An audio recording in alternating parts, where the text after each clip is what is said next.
less than an hour, Damasio Diaz scheduled to walk through those doors behind me into the federal courthouse. How small are skin cells? Take this tube, for example. It would take billions of cells to fill this tube. Let's jump right to it here. You're just 23 years old. You're a recent college graduate. What makes you fit to lead a city? And we understand that a semi-truck ran over that Volkswagen.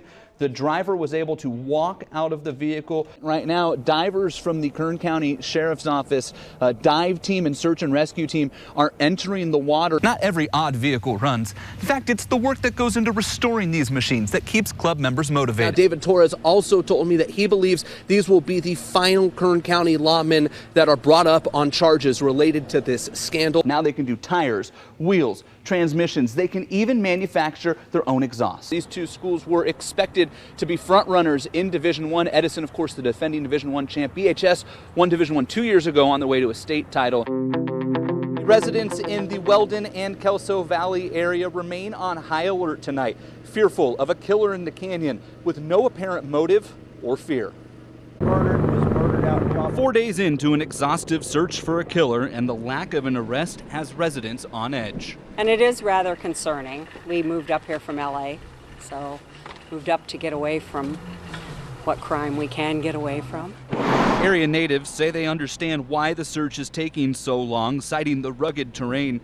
But one resident says she is prepared to defend herself. I'm armed, and I think I have a sign outside my house that says, is there life after death? Trespass, find out.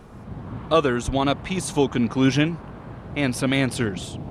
You know, hopefully they take him in and there's no shooting and he's alive, and then they can find out what started it. Now, residents in and around the surrounding communities are being allowed to go in and out through the roads in the canyon, but because the 3 incidents this week remain unconfirmed whether or not they're actually related, anybody that sees any suspicious activity in those areas is urged to call 911 immediately. Live in Weldon, Jason Galvin, 17 News. Sometimes life throws you a curve. No, not like these massive curves Ryan Reed encounters at NASCAR tracks across the country. Definitely the toughest emotional time that I've had in my life. This curve was much worse. 17 years old, getting ready to graduate high school and move away from my parents, get out of Bakersfield, and just go pursue my dream. And got really sick, got diagnosed with diabetes, and actually told that I'd never race again.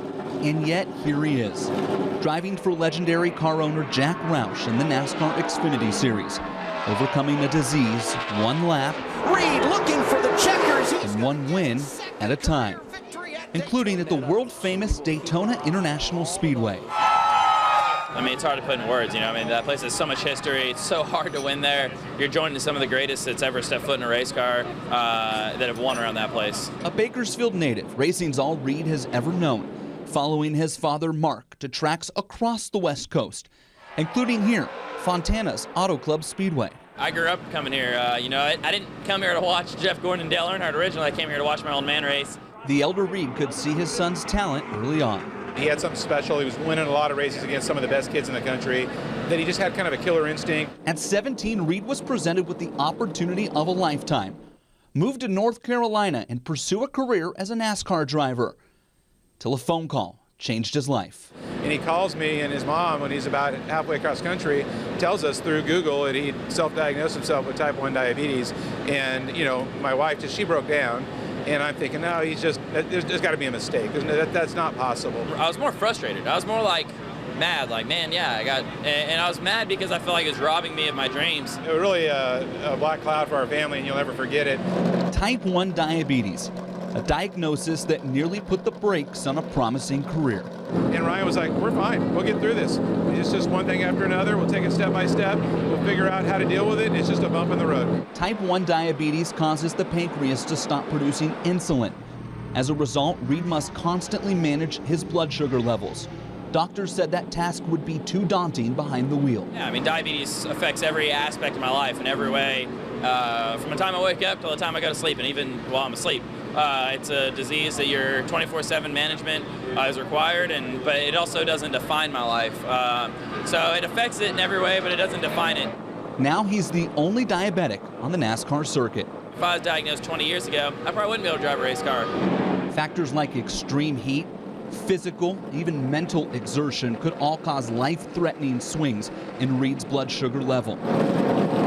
As a result, being strapped into a race car can be a risky proposition. But advancement in medical technology over the last decade have helped propel Reed to his first win in 2015 and another one this past February. My continuous glucose monitor is a wireless monitor. I mount it on my dash next to all my other gauges, so I can watch my blood sugar just like I watch my oil temperature, my water temperature, RPM, anything else. And it's just it's a little different, but you know, it's how I can get in a race car and safely drive a race car. He's a diabetic, driven by determination. There's going to be a lot of challenges in life. Some are fair, some are unfair, but either way, it's about how you get through those and how you come out the other side of it that really define you. A role model for all. In Fontana, California, with Chief Videographer Grant Simpson, Jason Galvin, 17 News.